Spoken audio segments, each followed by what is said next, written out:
이 땅에 존재하는 그 모든 존재들은 하나님께서 친히 만들어 놓으신 이 창조 원리에 순응하여 살아갈 때 가장 행복하고 또 가장 의미 있고 가장 아름다운 삶을 살게 되어 있는 것입니다.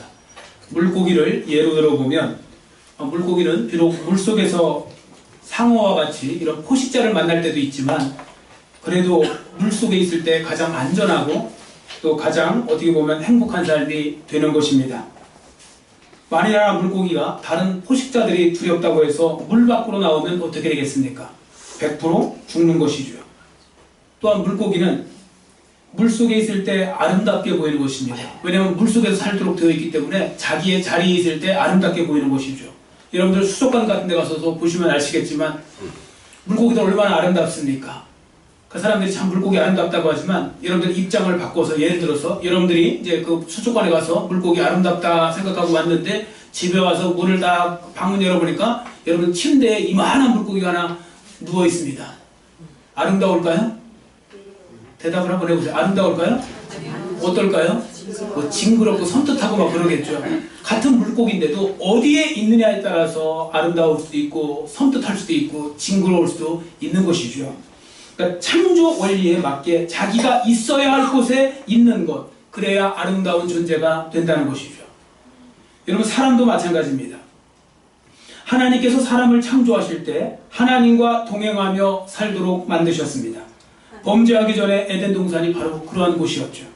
창조 원리에서 볼 때 사람은 하나님을 사랑하며 하나님 의존하며 살게 되어 있죠. 그래서 사람은 독립적 존재는 아니고요, 의존적 존재입니다. 하나님 의존적 존재가 바로 그 사람인 것이죠. 그러므로 누구든지 창조 원리대로 살면 지금이라도 행복한 삶, 가장 가치 있는 삶을 살게 되는 것이고, 이 창조 원리대로 살지 못하면 그 삶은 어떻게 보면 비극적인 삶이 되는 것이죠. 그런 면에서 볼 때 예수님을 믿지 못하는 사람이 아무리 능력이 많다고 하더라도 예수님을 믿지 않는 사람이 할 수 없는 것 한 가지가 있습니다. 바로 그것이 무엇인가 하면 창조 원리대로 살지 못한다는 거죠. 왜 그래요? 창조 원리 중에 가장 기본은 하나님을 의존하면서 하나님을 의지하면서 살게 되어 있는데, 하나님을 믿지 않는 사람이 어떻게 하나님을 의지하겠습니까? 그러니까 창조 원리대로 살 수가 없는 것이죠. 그러나 예수님을 믿는 저와 여러분은 다릅니다. 우리는 언제든지 창조 원리대로 살 수 있는 존재가 되었죠.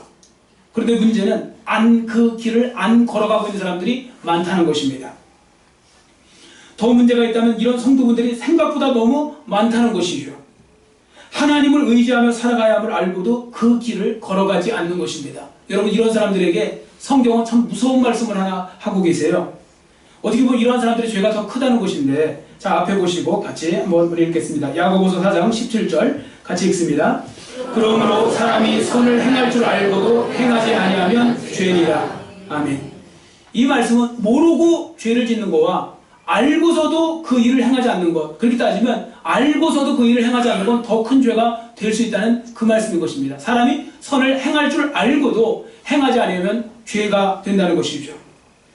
사람이 하나님을 의지하며 살아가야 함을 알고도 여전히 하나님 없는 사람처럼 사는 것도 그런 면에서 볼 때는 큰 죄가 된다는 말씀입니다. 자, 그러면 우리는 어떻게 하나님 의존적인 삶을 살 수 있겠습니까? 오늘 본문에 보시면 아주 중요한 메시지 하나를 담고 있습니다. 여호와를 앙망하라는 것입니다. 저를 따라주세요. 여호와를 앙망하라. 그렇습니다. 누구든지 여호와를 앙망하는 삶을 살면 하나님 의존적 삶으로 전환되었다는 것을 보여주는 것이죠. 자, 그럼 그 이유가 무엇인지 보겠습니다. 먼저 이 앙망하다라는 단어를 우리가 보실 필요 있는데, 앙망하다, 간절한 마음으로 우러러본다는 뜻입니다. 간절한 마음을 가지고 우러러보는 것입니다. 그리고 또 한 가지는 사모하며 인내하며 도움 혹은 구원을 기다리는 거예요. 아주 간절히. 그것을 갖다 앙망하다는 표현을 썼습니다. 여러분, 성경에 보시면 하나님께서 강조하여 말씀하시는 것 중에 하나가 있는데, 그것이 무엇인가 하면 하나님을 앙망하고 사모하라는 것입니다. 하나님을 앙망하고 사모하라. 한번 예를 들어보겠습니다. 자, 시편 107편 9절 말씀 같이 읽습니다. 그가 사모하는 영혼에게 만족을 주시며 줄인 영혼에게 좋은 것으로 채워주시미로다. 아멘. 누구에게 만족을 주세요? 사모하는 영혼에게, 은혜를 갈구하는 영혼에게 하나님께서 은혜를 주신다는 것입니다. 자, 그 다음에 베드로전서 2장 2절 말씀 같이 읽습니다. 갓난아기들 같이 순전하고 신령한 젖을 사모하라. 아멘. 사모하라는 말이 영어 단어는 크레이브라는 단어를 쓰는데 그것이 바로 무엇인가 하면 갈망하라는 뜻입니다. 간절히 원하고 바라는 것이죠. 그러니까 간절히 원하고 바라는 것, 갈망하다, 사모하다, 또 악망하다, 결국은 다 같은 의미가 되는 것입니다. 그러면 왜 하나님께서는 하나님의 자녀들로 하여금 하나님을 악망하며 살기를 원하실까요? 예를 한번 들어보겠습니다. 어떤 사람이 무엇인가를 사모합니다. 자, 그럼 왜 그것을 사모할까요? 무엇이든 어떤 존재든 왜 그것을 또 그분을 사모할까요? 사랑하기 때문일 것입니다. 기뻐하기 때문일 것입니다. 귀하게 여기기 때문에 그럴 것입니다. 또 한편에서 보면 그것을 의지하기 때문에 그럴 것입니다. 한편에서 보면 그것을 믿기 때문에 그렇죠. 그래서 사람이 자기가 가장 원하는 것, 가장 어떻게 기대할 만한 것을 바라보고 또 기대할 사람을 바라보는 것은 바로 그만큼 의지한다는 것이죠. 그러니까 지금 내가 가장 사모하는 것이 무엇인지를 알면 지금 내가 누구 혹은 무엇을 가장 사랑하고 귀하게 여기고 가장 기뻐하고 가장 믿고 있는지를 분명히 보여주는 것입니다. 어떤 사람은 그 사모하는 대상이 자녀일 수도 있고요. 남편이나 아내일 수도 있고요. 어떤 사람은 권력일 수도 있고 어떤 사람은 돈일 수도 있습니다. 자, 그러면 이 시간 진지하게 자문해 보시기 바랍니다. 여러분이 지금 가장 사모하는 존재는 무엇입니까? 우리 주님이 되시기를 소원합니다. 우리 하나님 아버지가 되시기를 원합니다. 시편 기자가 이렇게 고백을 했는데 이런 고백이 저와 여러분의 고백이 되기를 원합니다. 시편 73편 25절 말씀 앞에 보시고 같이 읽습니다. 하늘에서는 주 외에 누가 내게 있으리요 땅에서는 주밖에 내가 사모할 리 없나이다. 아멘. 그리고 복음서가에 대해 사모하는 주님 온 세상 구주시라 할 때 내가 사모할 리가 이 땅에 주님밖에 없다고 저 시편 기자가 그렇게 고백을 하고 있죠. 여러분, 신앙인들이 주님만을 사모하고 주님만을 악망하는 삶을 살아가야 하는 것은 그렇게 살아야 우리가 여러분들이 고백하시는 신앙 고백하고 일치가 되기 때문에 그렇죠. 자, 우리가 어떻게 고백할까요? 하나님을 사랑한다고 합니까? 하나님을 제일 사랑한다고 합니까? 여러분 어떻게 고백하세요? 하나님을 두 번째 사랑한다고 하세요? 하나님을 제일 사랑한다고 하십니까? 세 번째 사랑한다고 그러세요? 자, 하나님을 제일 사랑한다고 하시죠. 이따가 안 미안해 하시려면 지금부터 크게 대답하세요. 자, 여러분 하나님을 제일 사랑합니까? 두 번째로 사랑하십니까? 제일 사랑합니다. 하나님이 나의 가장 큰 기쁨이십니까? 두 번째 기쁨이십니까? 예, 가장 큰 기쁨이시죠. 그 다음에 하나님을 가장 귀한 분으로 여기시죠. 자, 우리가 그렇게 고백합니다. 하나님을 가장 의지한다고 하죠. 자, 그러면 어떻게 됩니까? 그 고백이 사실임을 보여주려면 실제 여러분 삶 속에서 여러분이 하나님만 바라보는 모습이 있어야 된다는 것이죠. 하나님만 사모하는 모습이 있어야 한다는 것입니다. 이처럼 주님을 악망한다는 것이 이렇게 중요한 것이죠. 저는 하나님 앞에 기도하는 바가 있습니다. 여기 계신 여러분 모두가 주님을 진실로 악망하는 사람들이 되시고 주님을 진실로 사모하는 사람들이 되시는 것입니다. 정말로 주님께서 여러분과 저의 중심을 보실 때 내가 정말 나를 간절히 사모하는구나. 하나님이 인정해 주셔야 됩니다. 자, 하나님이 인정해 주신다. 그렇게 이제 나는 그렇게 생각된다. 그런 분들 한번 아멘으로 대답해 보실래요? 아멘. 갑자기 도둑이 들어오고 막 이렇게 하세요. 금방 대답 안 나오시는 분들 있잖아요. 대답이 나와도 이렇게 또 확실히 이렇게 안 나오시잖아요. 그게 바로 무엇인가 하면 사실은 내가 다른 것들을 더 사모하고 있는 그런 경우가 많고 어떤 다른 존재를 더 사모하는 경우가 많기 때문에 그런 것입니다. 여러분, 내가 정말 나를 간절히 사모하는구나, 이런 인정받을 수 있는 분들이 되시기를 바라고요. 그런 주인공들이 되시기를 소원합니다. 참고로 시편에 보시면요, 속된 표현은 정말 찡하게 하나님을 사모하는 분들 그런 고백을 우리가 볼 수 있는데, 자, 우리가 찾아서 읽어보겠습니다. 앞에 보시고 시편 119편 123절 같이 읽습니다. 내 눈이 주의 구원과 주의 의로운 말씀을 사모하기에 피곤하니이다. 아멘. 여러분 피곤하신데, 여러 일로 지금 피곤하신데 하나님을 사모하는 마음 때문에 피곤해 보신 적 있으십니까? 하나님을 너무 바라고 너무 기도하고 너무 하나님만 바라보고 간절히 바라보다 보니까 내 눈이 피곤한 거예요. 막 그런 경험이 있으시면 그 사람이 복이 있는 것입니다. 다른 일로만 피곤하고 TV 보려고 피곤했고 뭐 게임하느냐고 피곤했고 뭐 쓸데없는 거 막 그냥 스마트폰 갖고 뭐 엉뚱한 일이나 하고 앉으시면서 피곤한 그런 눈 대지 마시고 그 눈을 주님을 바라보는 데 있어서 여러분들이 바라보셔서 정말 여러분이 피곤하다면 얼마나 복된 삶이 되는 것입니까? 자, 그 다음 말씀. 시편 143편 6절 말씀 같이 읽습니다. 주를 향하여 손을 펴고 내 영혼이 마른 땅같이 주를 사모하나이다. 아멘. 여러분들 그 쩍쩍 갈라진 그 땅을 보세요. 비가 안 와서. 그러면요, 그 땅이 의인화시킨다면 얼마나 간절하게 그렇게 보고 그 비를 기다릴까요? 얼마나 간절하게 생명수를 기다릴까요? 그렇게 바로 우리의 영혼이 하나님을 그렇게 갈망한다면요, 그거보다 복이 없는 것입니다. 여러분, 사람이요, 정말 그거밖에 없으면요, 그거밖에 안 보인다는 말이 정말 맞는 것 같아요. 예전에 제가 한번 보니까요, 어디 가다가요, 그 미국에 있을 때 기름을 얹는 거예요. 휘발유를 넣다가 뭐 그냥 또 있겠지 하고서 그냥 갔는데 없어요. 근데 차에 휘발유가 떨어지면 이제 빨간불 들어오기 시작하잖아요. 그럼 그때부터 이제 몇십 킬로 못 가요. 많이 가봤자 한 20킬로 30킬로, 뭐 소형차 같은 경우는 그래요. 없어요. 계속 그 주유소가 없는 거예요. 그때 아름다운 경치가 있는 곳을 지나갔지만 하나도 못 봤어요. 저 뭐만 봤을까요? 주유소 있나? 뭐 아름답고 안 했고, 이거 지금 서면 어떻게 해요? 이거 말도 안 통하는 나라에서 어떻게 할 거예요? 주유소밖에 안 보이더라고요. 그리고 주유소가 딱 나타나니까요, 세상에 어떤 것보다도 기뻐요. 그리고 주유소에서 기름을 확 넣으니까 그때부터는 정말 평화로도 하면서 막, 그때부터 이제 다른 지역 경치가 들어오죠. 여러분, 정말 휘발유가 없을 때 정말 그 주유소를 바라는 거, 정말 그 간절함은 안 경험해 본 사람은 몰라요. 근데 우리가 정말 하나님을 그렇게 갈망하고 그렇게 바라볼 수 있느냐, 정말 그런 분들이 과연 몇 사람이나 될까 생각을 해보면 여기에 정말 낙오되는 사람들이 너무 많다는 거죠. 현대 그리스도인들은 더해요. 제가 볼 때 이렇게 정말 간절함을 가지고 우리 신앙생활하고 이렇게 간절함을 가지고 하나님 앞에 나가는 사람 정말 손 안에 꼽으실걸요? 오죽하면 성경 시대도 마찬가지예요. 하나님께서 그렇게 말씀하시잖아요. 내가 예배하는 자들을 찾는다고.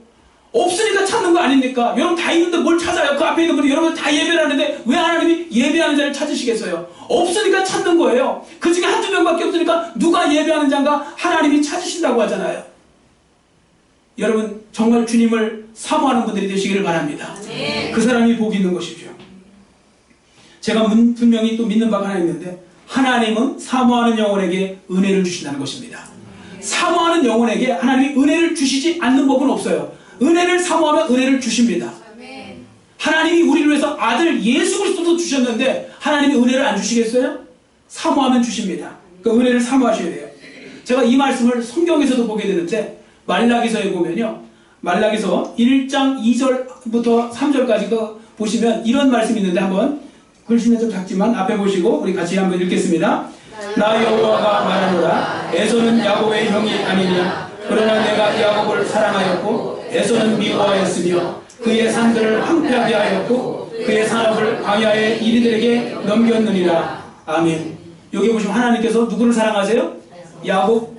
잘 보셔야 돼요. 자, 누구를 사랑하세요? 야곱을 사랑하고 누구를 미워하세요? 에서를 미워하죠. 왜 그럴까요? 왜 하나님께서 에서를 미워하고 야곱을 사랑하실까요? 여기에 여러 가지 이유가 있지만 한 가지 제가 분명히 말씀드릴 수 있는 확실한 이유가 있습니다. 그것은 이것입니다. 따라해주세요. 야곱은 하나님의 은혜를 사모했고 에서는 하나님의 은혜를 무시하고 멸시하였습니다. 여기에 결정적인 이유가 있을 것입니다. 야곱이 은혜를 얻기 위해 사용한 방법은 좋지 않았죠. 속여서 장자권, 축복권 빼앗았습니다. 물론 그 덕에 20년 고생했어요, 야곱. 가만히 있어 주실 것인데 그냥 자기가 먼저 그냥 서두르다가 20년을 더 헤매는 일이 있었지만, 그래도 야곱이 그 방법은 좋지 않았지만 야곱의 이 마음 하나는 우리가 알아야 됩니다. 야곱은 하나님의 은혜를 그만큼 사모하였다는 것이죠. 하나님의 은혜가 야곱에게는 전부였던 것입니다. 그 결과 그는 축복을 받았고요.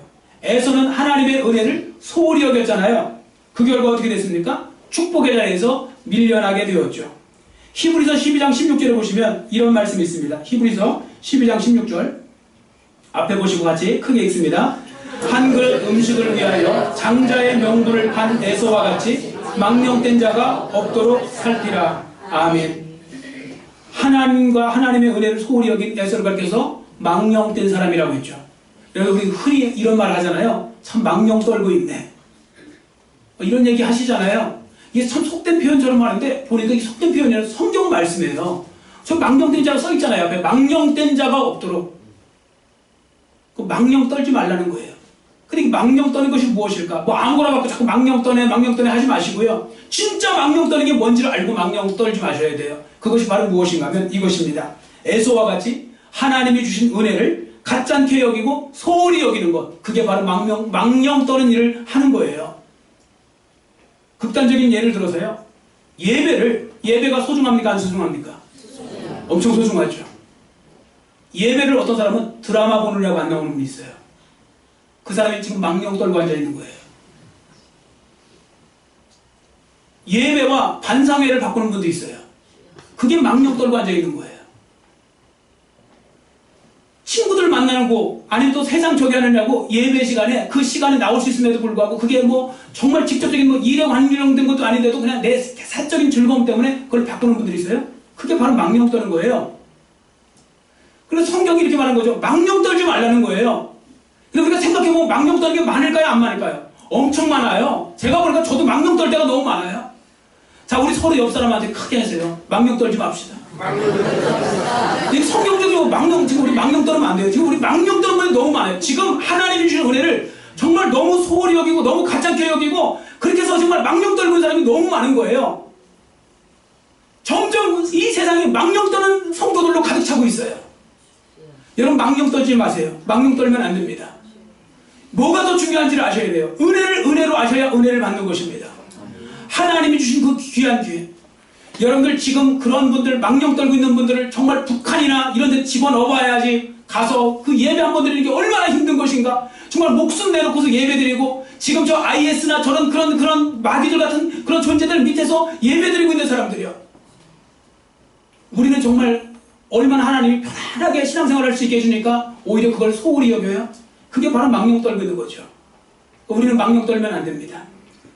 여러분 다시 한번 강조하여 말씀드리겠습니다. 하나님과 하나님이 주실 은혜만을 사모하고 악망하시기를 바랍니다. 저는 하나님을 악망해야 된다는 말씀을 볼 때 종종 생각나는 것이 있어요. 어렸을 때 보면 저희 집에 그 닭이 있어요. 닭을 키우면 병아리를 낳잖아요. 이 병아리들이 참 귀엽잖아요. 노란색 그 병아리들. 근데 얘네들이 물 먹으면 하나같이 하는 거 있어요. 물을 한 모금 마시면 어떻게 합니까? 하늘을 쳐다보잖아요. 왜 쳐다볼까요? 그게 원래 얘네들이 이게 물을 이렇게 하늘을 쳐다보지 않으면 이게 목구멍이 식도 쪽에 열리질 않아갖고 그게 안 된대요. 그래서 이게 자동적으로 이렇게 하늘을 보면서 물을 삼키는데 이것을 보면서 우리도 자동으로 좀 그렇게 했으면 좋겠어요. 여기 무엇을 할 때 하나님을 바라보면서 하는 거예요. 무슨 일을 하든지 한 모금 마시고 이렇게 넘기듯이 우리도 바로 그렇게 하나님을 바라볼 수 있다면 얼마나 좋겠습니까? 여러분들 항상 하나님을 바라보고 살아가시기를 바랍니다. 그리고 그렇게 살아가야 되는 이유 중에 하나가 하나님이 더 원하세요. 우리도 하나님 바라는 거 원하시잖아요. 근데 그거보다 더 원하시는 것은 바로 하나님께서 우리가 하나님을 바라기를 원하신다고요. 악망하시기를 원하신다고요. 그래서 하나님께서요 그러한 성도들을 위해서 행하시는 일이 있습니다. 많은 방법이 있는데 그 중에서 하나님을 악망하게 하기 위해서 하나님께 때로는 그냥 부득이 허락하실 때가 있는데 두 가지만 말씀드리겠습니다. 첫 번째는 무엇인가 하면 주의 자녀들 하여금 어려움이나 실패 등을 통하여 자신의 무능함과 자신에 대한 부족함을 깨닫게 하신다는 거죠. 하나님이 꼭 반드시 실패하게 하신다는 의미가 아니라 실패하시도록 그냥 허락하심으로 말미암아 때로는 자기의 무능력과 부족함을 깨닫게 하신다는 것입니다. 여러분 신앙인이라고 하면서도 주님을 의지하지 않고 기도하지 않고 살아가는 분들 이렇게 말하죠. 시간이 없어서요? 바빠서요? 아니요. 자신의 무능함과 부족함을 알지 못하기 때문에 그런 것입니다. 그러니까 누구든지 자신이 얼마나 무능하고 연약하고 부족한지 모르면 하나님을 붙들지 않을 수 없게 되는 것이죠. 실제로 목회를 해오면서 이런 사람들 많이 만나고 왔습니다. 모든 일이 순탄하게 되어 오던 사람이 어느 날 큰 어려움과 실패를 겪잖아요. 그러면 자신의 무능함을 깨닫게 되고 엎드려 기도합니다. 대개 그런 분들이 이렇게 말씀하세요. 자신이 노력하고 최선을 다하면 다 잘 될 줄 알았대요. 근데 어느 날 보니까 노력해도 최선을 다해도 안 되는 일이 있는 것이구나. 그러면서 내가 이렇게 참 연약한 사람이었구나. 그것을 깨닫게 된다는 것이죠. 그러면서 주님을 더욱더 의지하게 되었다. 내가 그래서 주님을 의지하게 되었다. 이렇게 말씀하시는 것을 들어보게 됩니다. 그러니까 여러분 갑자기 어려운 상황이 닥칠 때도 있고 또 실패를 경험할 때도 있는데 그때 우리가 해야 될 일은 첫 번째는 나 자신을 살펴서 회개하는 거 중요하고요. 죄 때문에 올 수가 있거든요. 어려움이. 회개를 하고요. 그 다음에 해야 될 것은 자신의 무능함과 연약함을 고백하면서 하나님만 붙드시면 됩니다. 여러분, 이게 바로 앙망하는 것이죠. 하나님께서 나에게 하나님을 앙망하도록 어려움을 허락하셨다면 우리가 해야 될 일은 뭐랍니까? 적극적으로 하나님만 붙들면 되는 것이죠. 그러니까 하나님을 붙들려고 어려움을 주셨더니 더 격기로 나가는 사람들이 있어요. 그런 분들은 방법이 없어요. 붙들려고 했는데 더 격기로 나가잖아요? 나중에 망하는 것밖에 없어요. 그러니까 여러분들 때로는 어려움이 올 때 붙들라는 거예요. 근데 제가 볼 때 우리 그리스도인들은 다 똑같아요. 우리 성도라는 이름으로 속해 있는 분들은요, 어려움과 실패가 올 때는 무조건 주님을 붙들면 일단 답이 다 나오게 되어 있습니다. 여러분들 그렇게 하시기를 축원합니다. 우리가 정말 주님을 붙들라고 하는 것이라면 주님을 붙들면 되는 거잖아요. 시험을 하면 시험하는 목적이 있을 거 아닙니까? 근데 어떤 분은 격기를 나가요. 더 엉뚱하고 더 멀리 가요. 멀리 갔더니 그럼 처량하고 곤고한 일만 생기는 거죠. 그럼 찬양이잖아요. 멀리 갔더니 처량하고 고나요. 누가 멀리 가라고 했습니까? 주님께로 오시기를 바랍니다. 두 번째, 주의 자녀들로 하여금 환난과 고통을 통하여 하나님을 사모하게 하신다는 거죠. 제가 조금 전 말씀드린 것과 연결이 되어 있는데, 대개 사람들이 자신의 무능함과 연약함을 깨닫게 될 때가 환난과 고통 속에서 많이 깨닫습니다. 겸손도요, 환난과 고통 속에서 겸손해질 때가 많죠. 여러분, 신앙인들의 삶을 보세요. 삶이 편안할 때 하나님을 찾으려고 하는 경우가 많습니까? 적습니까? 여러분들 하나님 앞에 간절해질 때가 언제예요? 여러분 평안하실 때예요? 아니면 뭐 기도 제목들이 많으실 때예요? 솔직히 대답하셔야 돼요. 여러분 뭐든 다 잘 될 때 하나님 막 의지하게 돼요? 아니면 좀 막 힘들고 어려울 때 하나님을 더 의지하게 됩니까? 왜 참 기도 제목을 주신지 아시겠죠? 하나님 중에 답답하신 거예요. 그렇게 안 하고 싶으신데도 때로는 그렇게 해야 하나님 안에서 하고 나중에 어떻게 할 겁니까? 중요한 건 이 땅이 전부가 아닌데, 하나님 나라 가게 하려면 하나님을 믿어야 되는데 하나님을 안 믿으니 어려움을 주서라도 하나님을 알게 하시고 자꾸 붙들게 하시고 그렇게 붙들어 놓고서라도 와야 저 가실 거 아닙니까? 우리가 갈 거 아닙니까? 천국에. 바로 그 부분인 것이죠. 근데 이 성경에도 똑같아요. 제가 출애굽기에 보니까요, 출애굽기 1장 2장 보니까 여러분들 아시잖아요. 이스라엘 백성들이, 야곱의 후손들이 이제 애굽으로 들어가죠. 그리고 거기서 몇백 년을 평안하게 살아요. 왜냐하면 애굽에서 워낙 누굽니까? 요셉이 공로를 많이 세웠거든요. 그래서 이스라엘 백성이 평안하게 되다가 갑자기 이제 몇백 년 지난 다음에 그때부터 새 애굽왕이 일어나서 왕이 되어서 보니까요, 너무 많이 성장해 있는 거예요, 이스라엘이.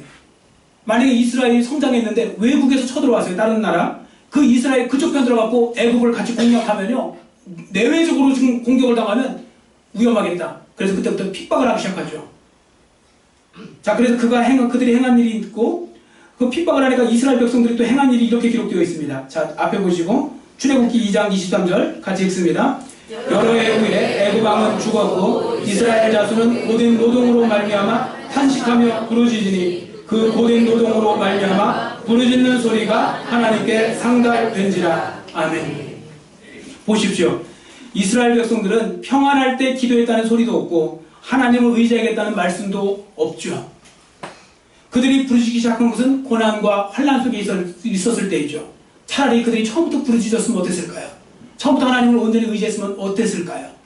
그런데 그들은 어리석게도 수백 년 동안 하나님을 찾지 않다가 어렵고 환난이 오자 그때서 하나님을 찾은 것이고 하나님 앞에 부르짖은 것입니다.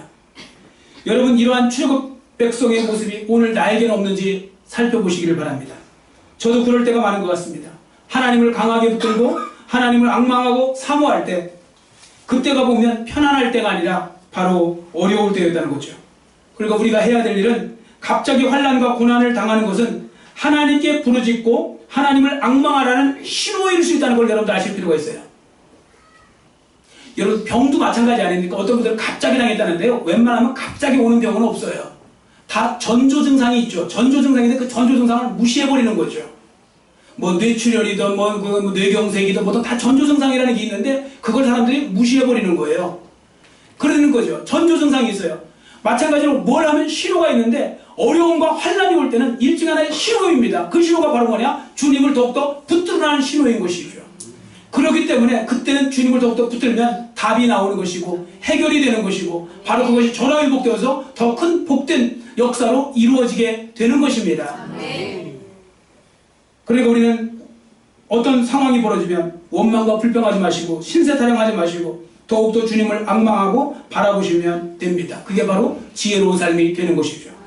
끝으로 우리가 한 가지 더 살펴볼 것이 있습니다. 하나님을 앙망하는 사람에게 주어지는 복이 무엇인지 간단하게 세 가지만 말씀드리는데, 첫째, 따라주세요. 새 힘을 주십니다. 네, 앙망한 자에게 새 힘을 주신다고요. 자, 31절 본문 31절 말씀 같이 한번 우리 크게 읽겠습니다. 오직 여호와를 앙망하는 자는 새 힘을 얻으리니 독수리가 날개치며 올라감 같을 것이요 다른 박질하여도 곤비하지 아니하겠고 걸어가도 피곤하지 아니하리로다. 아멘. 이런 독수리 보셨죠? 독수리.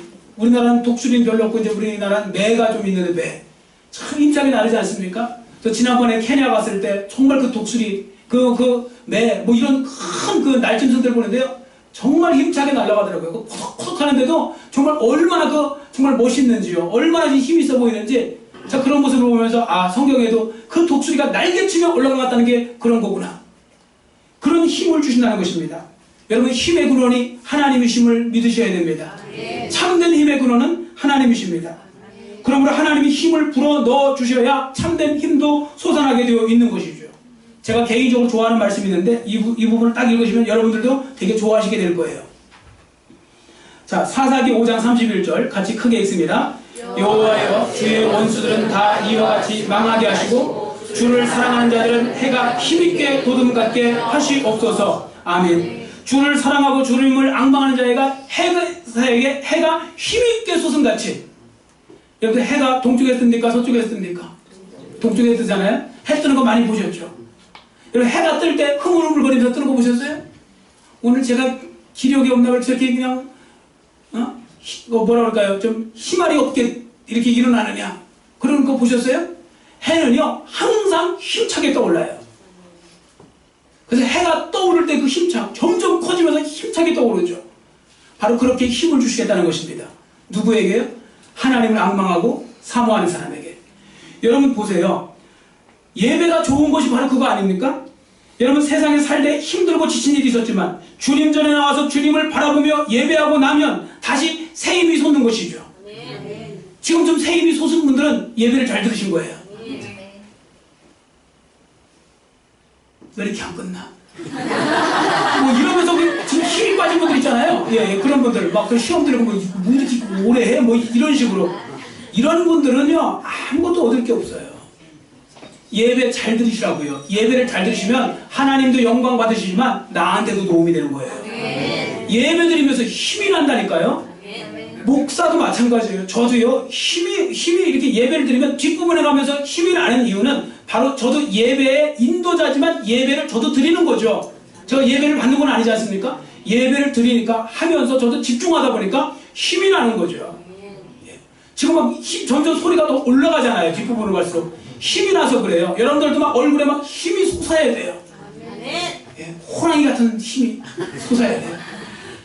그러니까 예배를 잘 드시는 게 중요해요. 예배를 많이 드리는 거 그래서 중요한 것입니다. 예배에 힘없고 세상 나가서 싸워서 이기고 또 다시 또 지치면 또 와서 예배에서 힘없고 세상 나가서 싸워서 이기고 그렇게 하는 것입니다. 근데 어떤 분은 세상에만 나가면 힘이 막 솟고 예배 시간만 되면 교회만 올라가면 무슨 뭐 이렇게 무슨 도살장에 끌려가는 무슨 뭐 그냥 뭐 마냥 그렇게 하는 분들도 있어요. 그 예배 시간만 유독 힘이 없는 분들이 있어요. 예배 시간에 힘이 제일 나는 분들이 되시길 바랍니다. 이 예배 시간이 영적으로 충전받는 시간이에요. 여러분들 스마트폰 같은 거 핸드폰 쓰셔도 충전기 꽂아놓잖아요. 이 충전기 꽂는 시간이 바로 예배 시간이요, 기도 시간이요, 말씀을 읽는 시간이요, 하나님 앞에 묵상하고 큐티하는 시간, 그 시간이 되는 것입니다.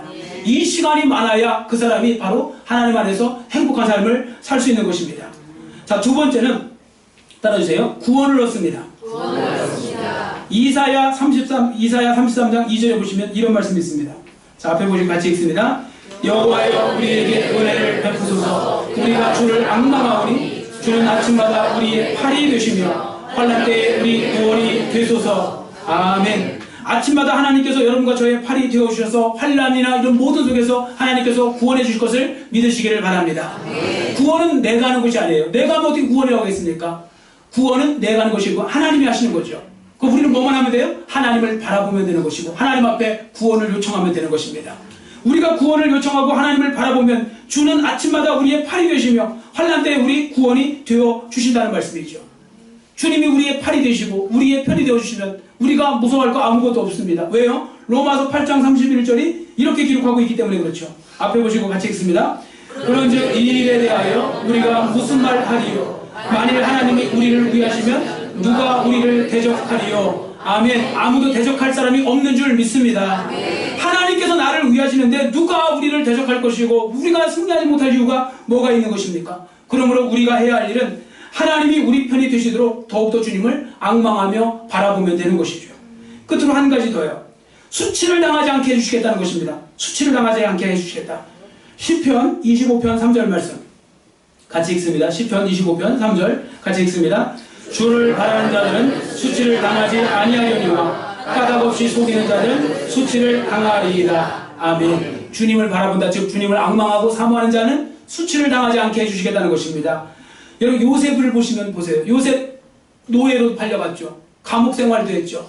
그런 여러 가지 어려운 일이 있었습니다. 세상 말로 하면 수치를 당해도 이렇게 당할 수가 없는 거예요. 사람이 멀쩡하게 살다가 노예가 되고 감옥에 갇혀서 그렇게 산다는 거 수치를 당하는 것이죠. 그러나 요셉은 그렇게 끝나지 않습니다. 하나님께서 역전시키는 은혜를 주셨습니다. 역전시키는 은혜. 그래서 바로 이 역전시키는 은혜를 주시겠다. 즉 수치를 굴러가게 하시고 그리고 하나님께서 복을 주시겠다는 말씀인데 이러한 은혜를 누구에게 주십니까? 하나님을 앙망하고 하나님을 바라보고 사모하는 사람에게 주시겠다는 것이죠. 여러분 이러한 은혜를 꼭 누리시기를 바랍니다. 그러려면 뭐 해야 되는지 아세요? 진짜 앙망하셔야 돼요.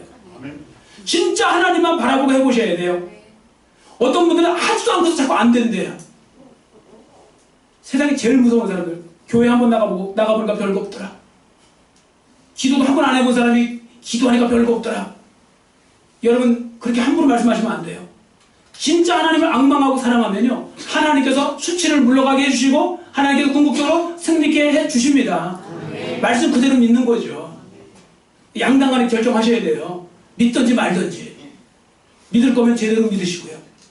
그러니까 제가 제일 안타까운 분들이 누구냐면 신앙생활을 갖다가 하는 것도 아니고 안 하는 것도 아니고 그러는 분들이요. 얼마나 힘들어요. 조금 전에 예배 때 힘 얻는다고 했잖아요.